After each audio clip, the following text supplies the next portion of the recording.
guess part of the challenge was like trying to, I guess, make every lesson interesting, but also like stay on target with like our overall learning objectives.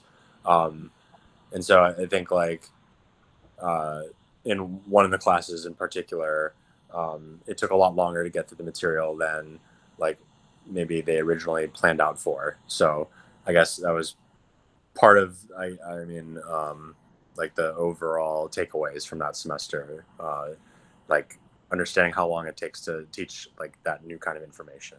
So yeah, sorry, we're kind of rambling at this point, but yeah, that's one of the challenges and things that I guess was uh, still an adjustment, I think, every day. Yeah, that's important in English, normal English classes as well, to kind of figure out like how long things take. But in a CLIL class, it might be much longer to figure out that timing, because the local teacher maybe isn't familiar with teaching this in English either, and yeah, so there's a lot more unknowns and a lot more variables. Right. So thank you for sharing. So we have some idea of what your past situations were. You don't have your new schools yet for the most part, right? Or do you? Yes? Everybody? Okay, cool. So you know your school, but maybe not exactly what's going to happen at your school. So maybe you already know that you're not going to teach any CLIL at all, and you're wondering why you're in this workshop. But hopefully some of the things that we say can also be helpful for a normal English class, because CLIL is basically content in English. And sometimes the content is just vocabulary and grammar, but in a normal English class, but often you're going to end up teaching some sort of content even in a normal English class. So you can use some of the same techniques, even if it's animals, like you can teach something about animals that maybe they didn't know, right? If your English class is only, if you don't tell them anything that they didn't already know in Chinese in your English class, then that's maybe kind of a boring English class sometimes too. Like they could maybe learn something about America, or when you're teaching Halloween or teaching a holiday or something like that, you can still use some of these CLIL concepts, even if you're not going to be teaching a full CLIL class. I don't remember if anyone has joined us since the last time I posted, but just in case, look at the outline in the chat box. So we've gone over the warm-up. I'm going to do a short PowerPoint on the situation of CLIL in Taiwan, maybe a little bit of background in general, and then a couple tips for teaching CLIL, which Effie and I have a few ideas, and we'd also love to hear yours from your experience and your questions, or your successes or failures in CLIL as well. And then we're going to have a slightly longer break, but during the break, we want you to do a little bit of homework. Just watch, I think it's about 4 minutes, right? Yeah, so watch a short clip and then think about some questions related to that example of a former ETA. Then we're going to come back and discuss it, and then we're going to talk about some imaginary situations, what these people could do. And if we still have time, then we'll open it up for a general discussion or other concerns. Okay, how are we doing? All right, okay, so I'm going to share my screen, so I won't be able to see you again. So if you have any problems, feel free to shout out, just turn on your microphone. I won't be able to see the chat box either, but Effie can. So, so a little bit about CLIL in Taiwan. Taiwan has a bilingual education goal of becoming bilingual by 2030. So has anyone heard of this initiative from the government? And if so, do you know anything about it? Can you tell me? Who's heard of it? I've never heard specifics about it. I've always just heard it kind of like an umbrella, like, yeah, bilingual by 2030. And you're like, oh, okay, yeah, sure, sounds great. Anyone else? aren't they hiring like thousands of new English teachers and some especially from like abroad as well? Yeah, that's what they're trying to do. So the ETF program is part of this. Anything else that you've heard? And I think I also heard like along with the hiring, now they give the teacher recruitment exam. They mandate it to be in English. And so like a lot of teachers at my school are actually panicking because like they're not comfortable with speaking English, especially like let alone to be teaching in English. Mm-hmm. Yeah. So there's a lot of different things involved in this, and it's not only education. So the goal is not that every single Taiwanese person is going to be completely fluent in English by 2030.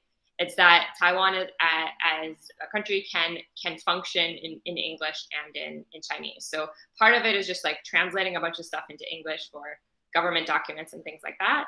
And part of it is so making like websites more accessible to foreigners. And part of it is getting the students to speak better English by improving this, by putting more English in the schools. And part of that is, you guys, part of that is putting foreign English teachers into the schools. And part of that is training, giving more English training, and as Jen said, like the exams in English to the local teachers. So they're going to try to do more training of CLIL for local teachers, and a variety of other things. But it was Lauren that says kind of like an umbrella, and it's a goal, but maybe not necessarily a very clear path from how to get to point A to point B. So how do we do that? One of the big things that they're working towards is bilingual education, and specifically CLIL. So content and language integrated learning.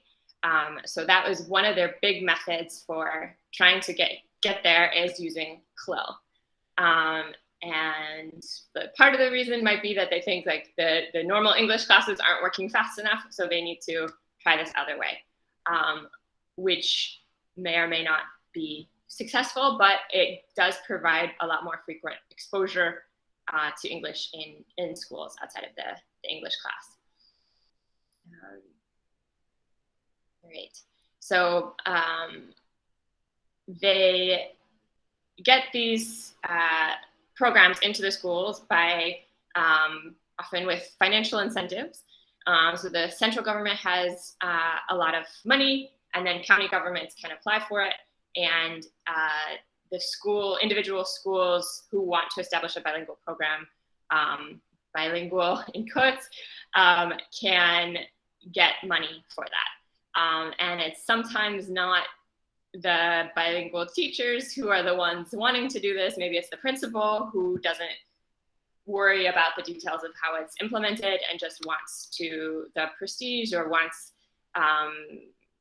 wants to be bilingual, but maybe doesn't know how to get there either. And then it falls on the teachers to try to figure it out.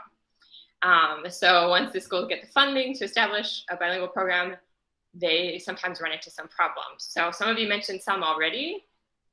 What other problems could you think of, or have you experienced with CLIL classes, or that you've heard of or can imagine? My school is kind of similar to Jen's in that there are a lot of teachers who don't really feel comfortable teaching in English. Mm-hmm. And they kind of feel also already like they're tired. And it's just like one more thing that they have to do. Mm-hmm. Yeah. Any other? I guess I have more of like a question. So obviously it's been a while since I've read up on like bilingual education, like theory and practice, but I've heard of some schools doing content like math or science, mm-hmm. and there seem like very important like core subjects. Mm-hmm. So obviously like you have very different levels of English in the classroom. So like the students that are already struggling in like how to say my name or something like that, how does that, do they not then just get left behind when it comes to like deep intensive content That's more of just a question, like in theory, or just like how does that? I mean, that's a legitimate problem too. That's one problem that the teachers run into is that they often don't have extra time. So they're supposed to teach math or whatever in English, but they don't have more time to do it. And so they might be more focused on just getting the content, getting the students to understand the content. Yeah, that's a real problem. A lot of people, including myself, would probably think that that some of the less serious subjects might be more beneficial to teach with CLIL, like PE or art or life, that you can use other ways to show the concepts in English. But yeah, that's definitely a major issue as well, is whether the students will learn the English and whether they'll learn the content. Other problems? I know in my school there is a little bit of tension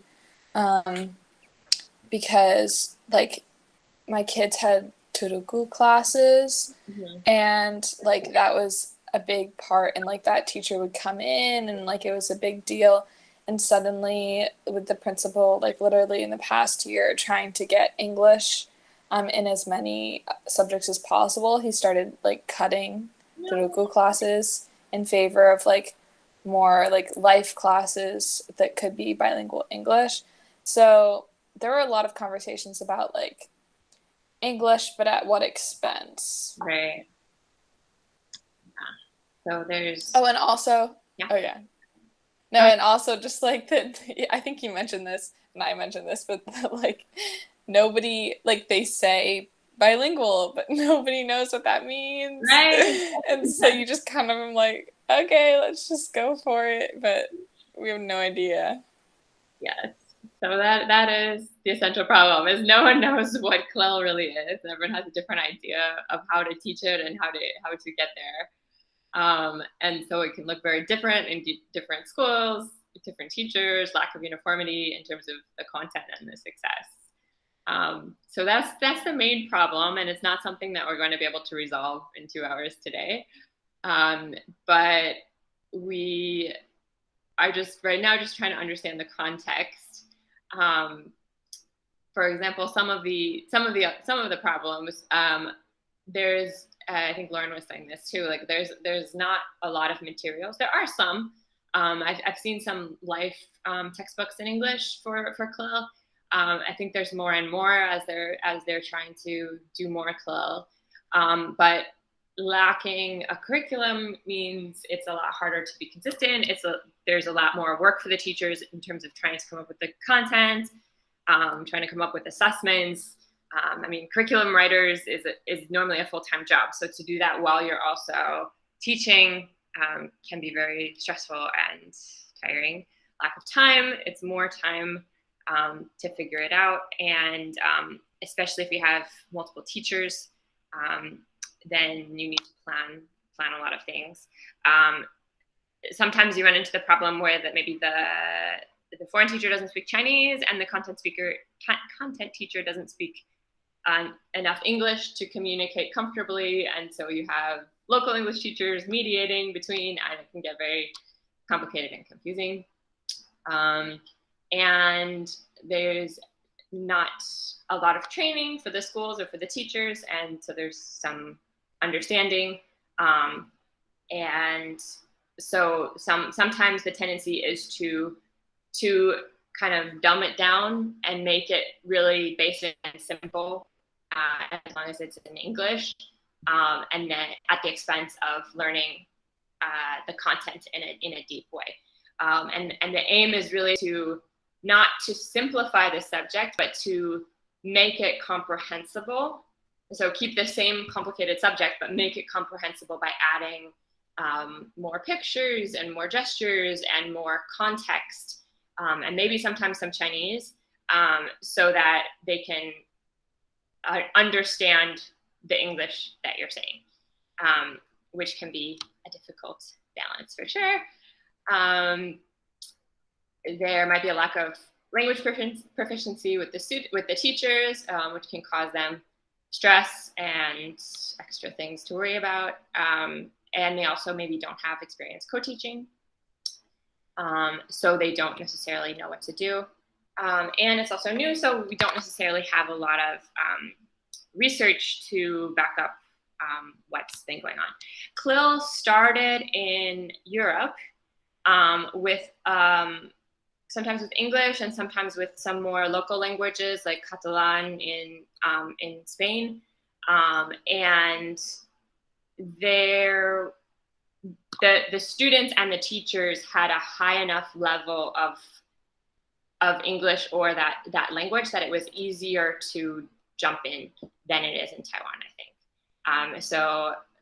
For example, David is the bilingual advisor, and he has shown Taiwanese teachers videos of CLIL functioning well in Europe, and they've all said, like, we're not at that level yet. We can't do that yet. So applying CLIL to a Taiwanese context where English and Chinese are very different, and maybe the general level of English isn't strong enough, or at least as strong as in Europe, is definitely a big challenge. But if we have all these problems, why are we doing it? And what are some benefits? Can you think of any that you've experienced in reality, or some that you would like to have in an imaginary CLIL class, an ideal one? What are some benefits of CLIL? Why are we doing this?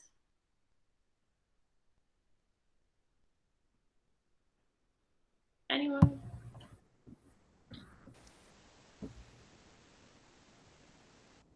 I mean, ideally, like, students' English would just keep getting better. Like, it would be like a cascading effect. Once you have enough English to learn some social studies in English, then you're not in English class, but your English is getting that much better every day, and you could rapidly improve.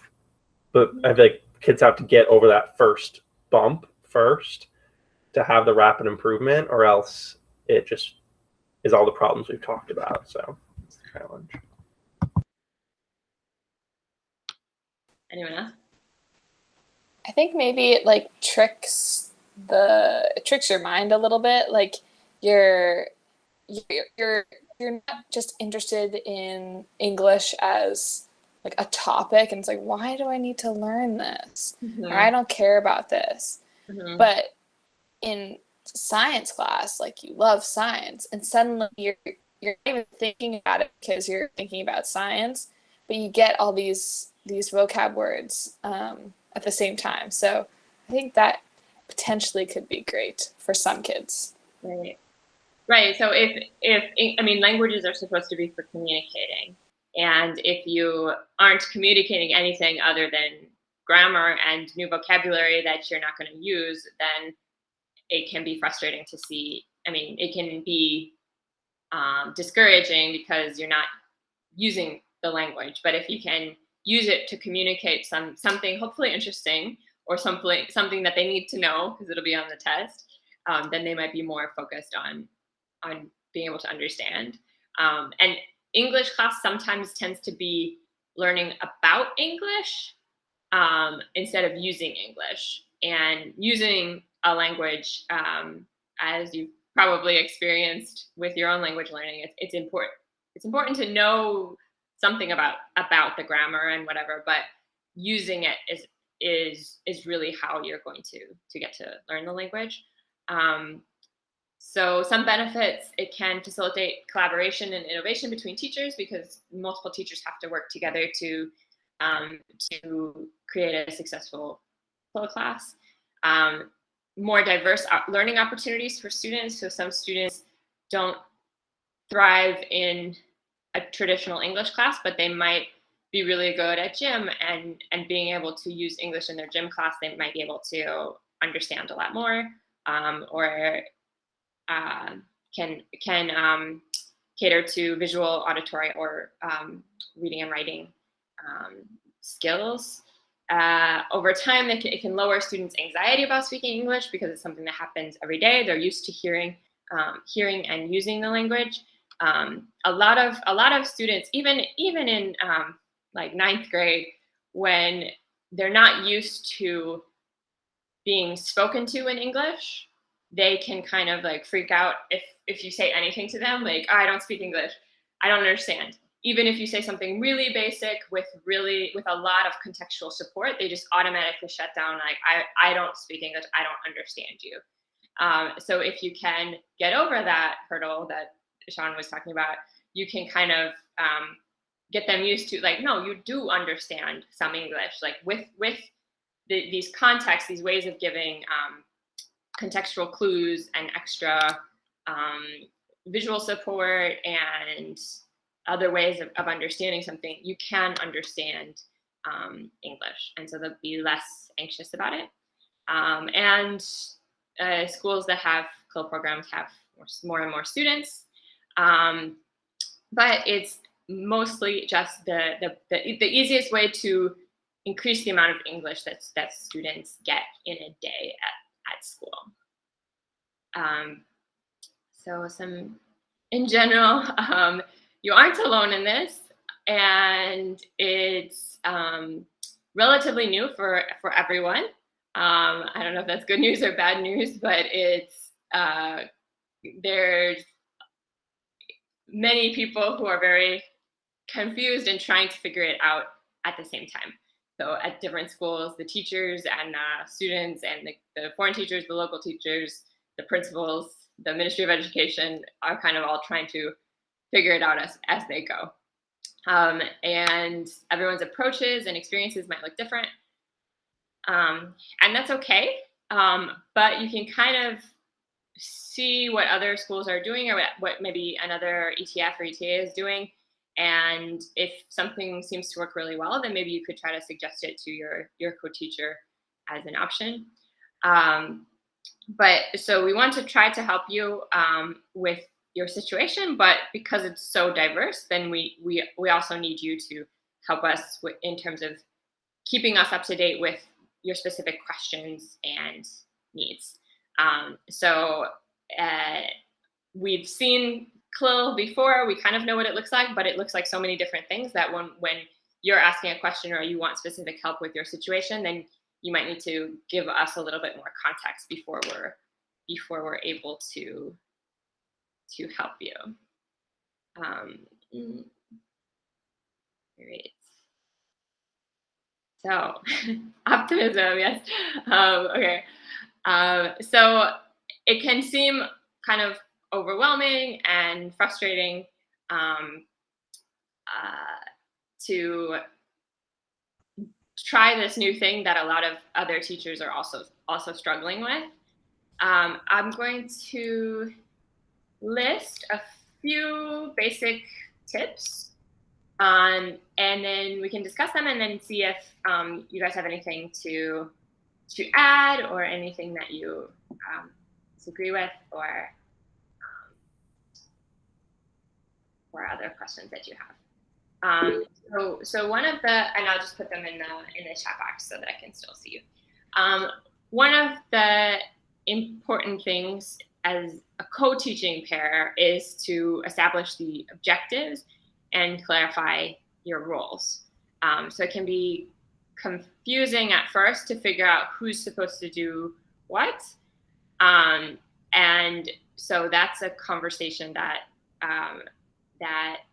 you need to have at the beginning of your semester, ideally, but you could also bring it back up a few weeks in if you're feeling like this isn't going how I thought it would, or like I'm wasting my time, or I'm doing too much, or something like that.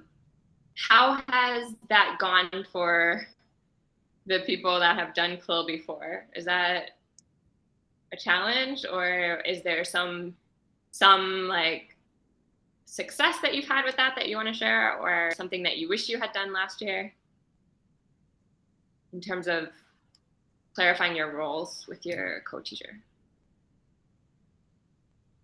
Yeah, I'm also really curious about the LET's roles. So if you could share, if any of you could share what their roles were. So I think I was teaching at a junior high school last year with my LAT as a co-teacher. And I think it got very difficult for us because this isn't like pointing blame, like this is just how the school was set up. She was a part of like admin, so like we just didn't have a lot of time to plan and clarify. So a lot of just like the building kind of fell apart in terms of, hey, can you just prepare like 10 words to talk about? So it wasn't a lot of like review or like using it like a natural fluid way, which is also like my fault too. More so just like scheduling. It's always really tough. Um, but we didn't, it was a lot of translation, or the roles were, I would talk about like maybe the words we were going to talk about that day in English at the very beginning. We'd have like kind of conversation, and then we'd kind of like segue into another activity. But then sometimes our class also got stolen by other teachers because I don't think they were like, oh, this is a super important class. So it was very interesting and just kind of weird how it was still kind of growing. But I mean, she was an incredible teacher and worked really hard to get the students to speak English, and like there was definitely a lot of improvement. Um, but it was definitely trying to immerse them in that we're going to try and just at least have conversations, like just get your point across to me, and that's all we need. You don't have to like write me like poems on how you feel today. Just like start to get more comfortable.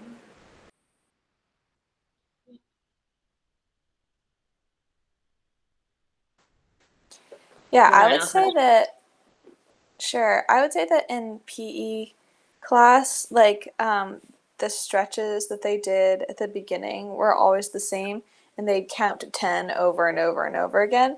And so it just became a thing to do that in English, and it caught on in like the whole school because you can hear everybody outside like counting. And so now like even the kids who didn't, like the first graders who we didn't really teach that much, like I'd be in the office and I'd hear them counting their stretches like 1, 2, 3, and they didn't even have English class yet. So that was kind of fun to see. Just numbers, nothing much, but you know, still a little something, still a little victory. And yeah, and then like I feel like PE is probably the easiest to become bilingual in because you can demonstrate. And so, as you're demonstrating a drill, you just say what you're doing in English, and the kids are like, oh, yeah, I like dribble and shoot. Like, it's not like, you know, they can get that. I feel like for life classes, it was I can't even like describe how it happened because it was so fluid, and like the kids would ask questions and the teacher would just like ask me to answer their question in English, and so then I would, and then they'd have no idea what I said. And so then like we'd try to like break down what I said, and that would take a really long time, and then they'd be like, "Oh shoot, we like need to teach them stuff actually." And so then they'd like zoom and get all the information in, and then yeah, I that was sort of messy. I would have very much liked to have established learning objectives at the beginning, or not, or like established like what roles, yeah, at the beginning of that would have been helpful. And then, so I mean, of course, you're supposed to establish learning objectives in every class that you teach, but in a CLIL class, you have sort of two dimensions that you're working with like the content and the language. So like, do you want them to just walk away with knowing the science stuff or having done the PE drill, or do you want them to be able to do something in English too, or do you want them to do both? Like, so it's important to understand with your teacher, and sometimes that's not really something that's negotiable because maybe they have an exam and they absolutely need to learn this content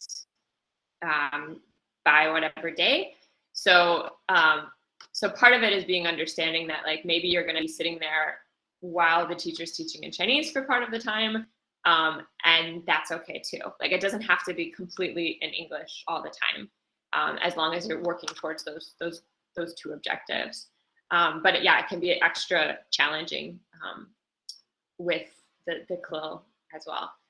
But in that situation, like you want them to be learning some English, but is the real objective of the class served by going off on a 30-minute tangent based off of one response to a random question? I mean, it's good to have you answer them in English and try to make that comprehensible, but the goal should not just be to speak English just to speak English. It should be clear based on that class. What are you trying to do? Trying to learn XYZ, trying to practice XYZ English, things like that. And then whatever other English gets thrown in, great, if somebody picks up on that. Other comments on the first one? Things that you've found? Or to answer Effie's question, because she hasn't seen a lot of CLIL within a Taiwanese school, what were your local teachers doing, whether they were English teachers or science teachers or PE teachers? What was their role usually like? Just based on your own experience.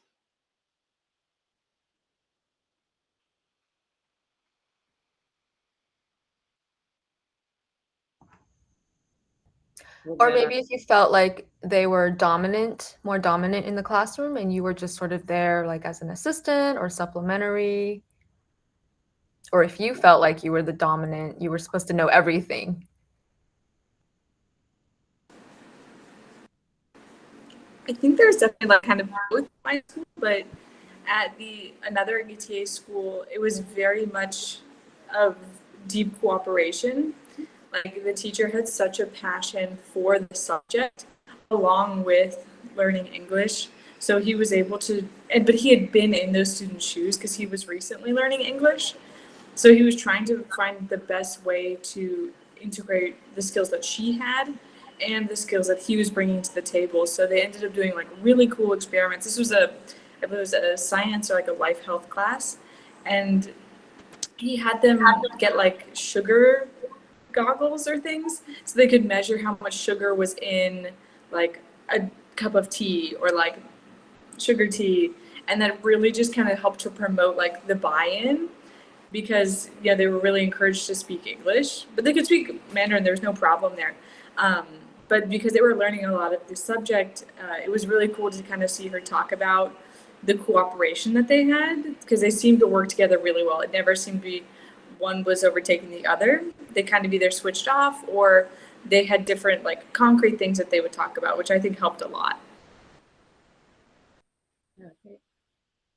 Yeah, if you can do some of those more visual things like using goggles to see something, or PE stretches, PE or art is probably the easiest to demonstrate something, and to give them a task that they can work through together, and then you can focus on things like first do this and then do this, and some of the like put this here and color this color. So if they can see immediately what the use is, as opposed to like a lecture in English, then that would definitely be more successful for sure. Okay, so that kind of goes into my next point, which was try to focus more on using daily English, like using the real language rather than just teaching technical terms in English. So a lot of local teachers, from what I've heard, it seems like they don't know what to teach, but they're teaching photosynthesis. So you should teach, they don't know how to incorporate the English, but we're teaching photosynthesis, so teach them photosynthesis in English. But they're like third graders and they barely know the word in Chinese, and they can learn this word because they can learn new words, but is that really the best use of everyone's time? And could it be better used? Could that time be better used to do more general English that they should see in a normal conversation or a normal classroom? So things like counting to 10, or things like open your book, please stand up, it's your turn, it's my turn, what is this, where is it? Like basic things that they probably already learned in their English class, you can bring that into your CLIL class too.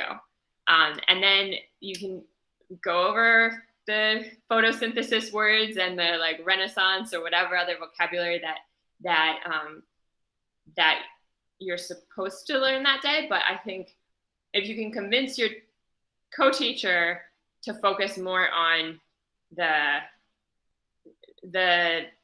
pieces that go in between. I think the students would learn a lot more that way. So don't necessarily have the whole lesson be about trying to teach these like 10 highly specific words that they might not use again, and have the rest of the class be in Chinese, but try to use English as the glue to put everything together, and then maybe have the more complicated words. Maybe throw in that English, maybe not, maybe have the Chinese or have both together. But be clear that your objective is maybe, okay, learn this content in Chinese, but also get English practice at the same time, if that makes sense. Does anyone have an experience with that? Like, does that seem like something that is workable?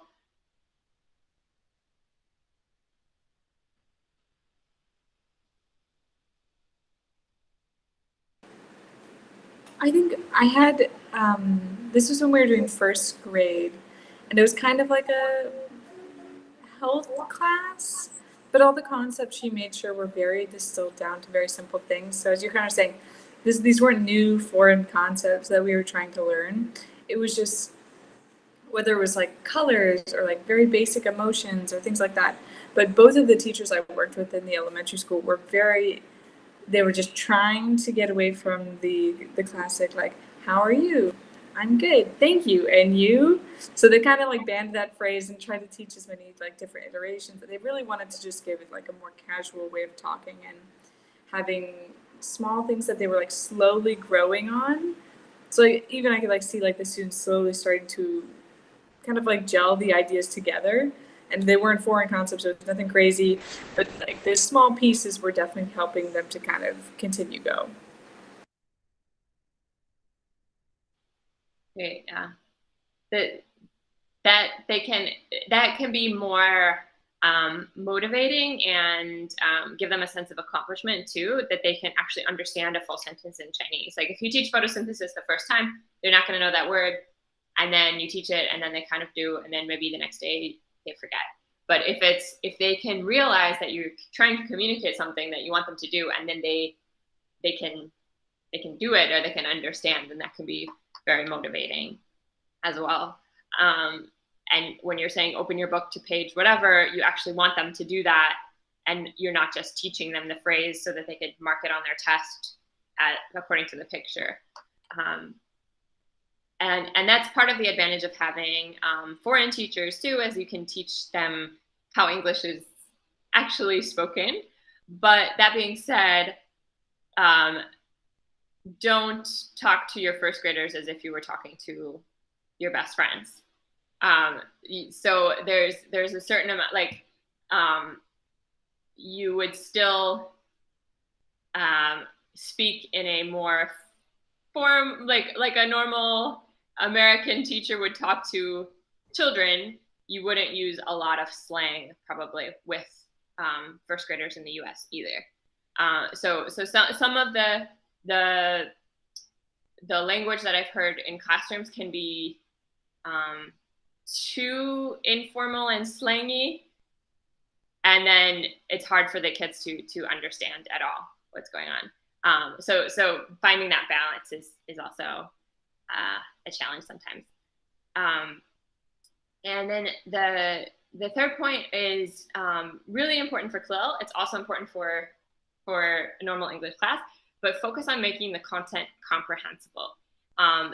Even if it's super redundant, even if you have to give them like, even if it seems like there should be no way that they don't understand.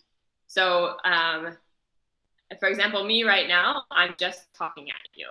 And I've put some notes in the chat box that you can refer to, but I'm confident that you're able to understand me just by listening, because we're adults and we're English speakers. But with children especially, and in a foreign language, you really need to give them as much extra stuff as you can. So things like pictures and videos and doing things and using your hands and demonstrations and doing things again and repeating and saying it sometimes in English and maybe sometimes in Chinese, and just almost like hitting them over the head with the content and making sure that they understand it. And then that they understand the content, that like the concept, and then before they know it, then they'll also start to understand the English too, if that makes sense. So if you were a really good teacher, you could explain some things in Korean to someone who doesn't speak that at all, and they would be able to pick up the gist of what you were saying, if that makes sense. So there's certain you want to make it so obvious what the content is that it almost doesn't matter whether they understand the English, and then they will learn the English as they're seeing what they're seeing, if that makes sense. Does anyone have any either examples of that or any other suggestions for making the content comprehensible? It could be for PE or art or science, or Winslow was saying, like, of course, with PE stuff, you just demonstrate. And then, I mean, you could also give negative examples. So, and kids love to give examples of what they're not supposed to do. But so you can demonstrate what you should do, and then also give some examples of what they shouldn't do. But make it very clear what you're talking about. So you could say like, no kicking or something, to make it very clear exactly which part you want them to do. What about in other classes, like science or life?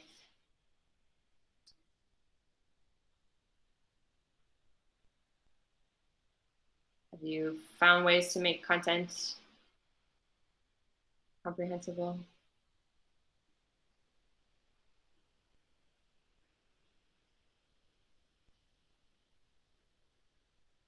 With the life classes, I'm not sure exactly what the curriculum is for all the different levels, but I taught some sort of life classes with CLIL for first graders, and they really liked anything that you could bring in to show them. So life classes is often very, I mean, simple stuff related to their life. So when we did a unit about chores, they got super excited to show me how they sweep the floor and show me how they fold their clothes.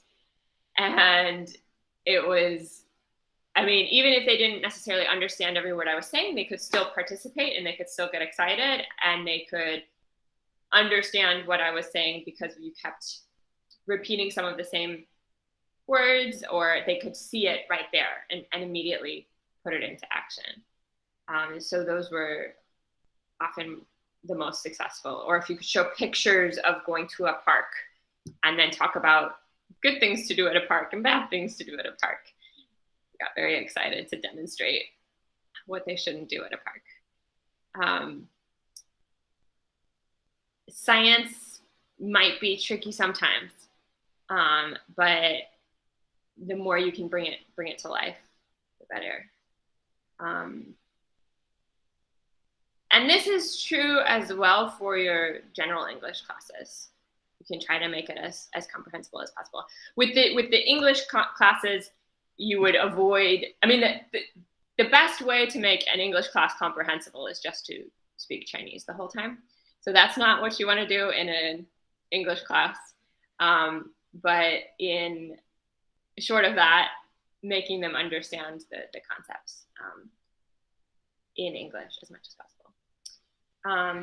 And then the last one, review, is also really important, especially in flow classes. So you are trying to get them to understand the concepts. So ideally, maybe you can decide with your co-teacher, you can experiment whether it's better to first, if they want to do a lot of the teaching in Chinese, like first teach in Chinese and then do some review in English, or vice versa. So that way they kind of know. So if you teach in Chinese first, then they get the concept before they move on to your English part, and they should be able to use those context clues to understand more of the English. If you teach the English first, then the Chinese can kind of solidify, like make sure that they understood the concepts that they were grasping at when you were teaching them in English. And that can kind of take a little bit of the pressure off of the students to understand everything right away. But that doesn't mean just like completely translate like this section and then translate it exactly. So think of it as a review. So maybe a review game, or like asking them questions to get them to say, to show that they understand the concept. After it's taught in Chinese, show that they understand the concept in English, or just going over some of the content again in English. Does anyone have any comments or concerns or examples of any of these 4 tips? And does anyone have any additional ones that they wanted to add?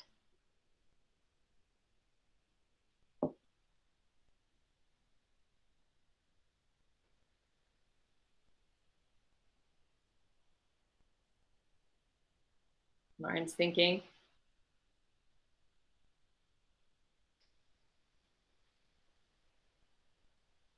How wants to go back to sleep? No?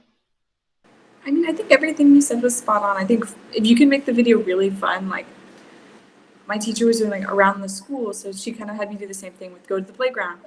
She was just like, yeah, like maybe take a few pictures here and there. Like it doesn't have to be crazy, but I like kind of like enlisted the help of another co-teacher. And so we went and filmed like slow motion videos or just kind of like joke videos on the playground to kind of help teach them. But they really enjoyed just kind of like that it wasn't like this very serious, like this is a slide. Because like, yeah, okay, we get it, it's a slide. But like having someone go down it or someone goof off on it was like really fun, and it made it enjoyable for everyone then, because they were like, oh, who's that? And they're like, wait, how is she doing that? Why is she doing that? And it just it's more fun to have a conversation about it than being like, this is a slide. Right, and then if you can make the content interesting, even better. So of course you have to make it comprehensible. They have to understand what you're talking about first. But if you make it comprehensible and kind of interesting, then they'll be very excited to understand more and to be using their English more, and forget that maybe they'll start speaking Chinese as well too, and that's okay too. But yeah, great. If you can think of different ways to make it exciting to explain something. Great. Other comments or questions? Or no? Okay, Effie, do you want to explain their homework for the break? So I think we'll give you guys until 10:45. Okay, so I just popped a link into the chat box, and it's gonna have the instructions for what you're doing. We are making you do a little part of the activity during the break. So can you guys go ahead and click on it and let me know if you can see it? Yes. Okay, so the context, it's a first grade life science class, and you'll be watching Edgar and ETA basically deliver CLIL. And the timestamp I have is from about 1 minute 40 seconds to around 7 minutes. The last part is basically a video within a video. It's just a song activity that reinforces what's been covered. So just things that I want you, or we want you to pay attention to, I bullet pointed. And then after the break, we're going to come back and just go over the 3 questions that I have. So any questions, just glancing at this initially? Okay, so I'm going to turn my video off during the break, but if you have any questions, just pop it in the chat box. I can reply during the break. And Megan, did we say 10:45? Yeah.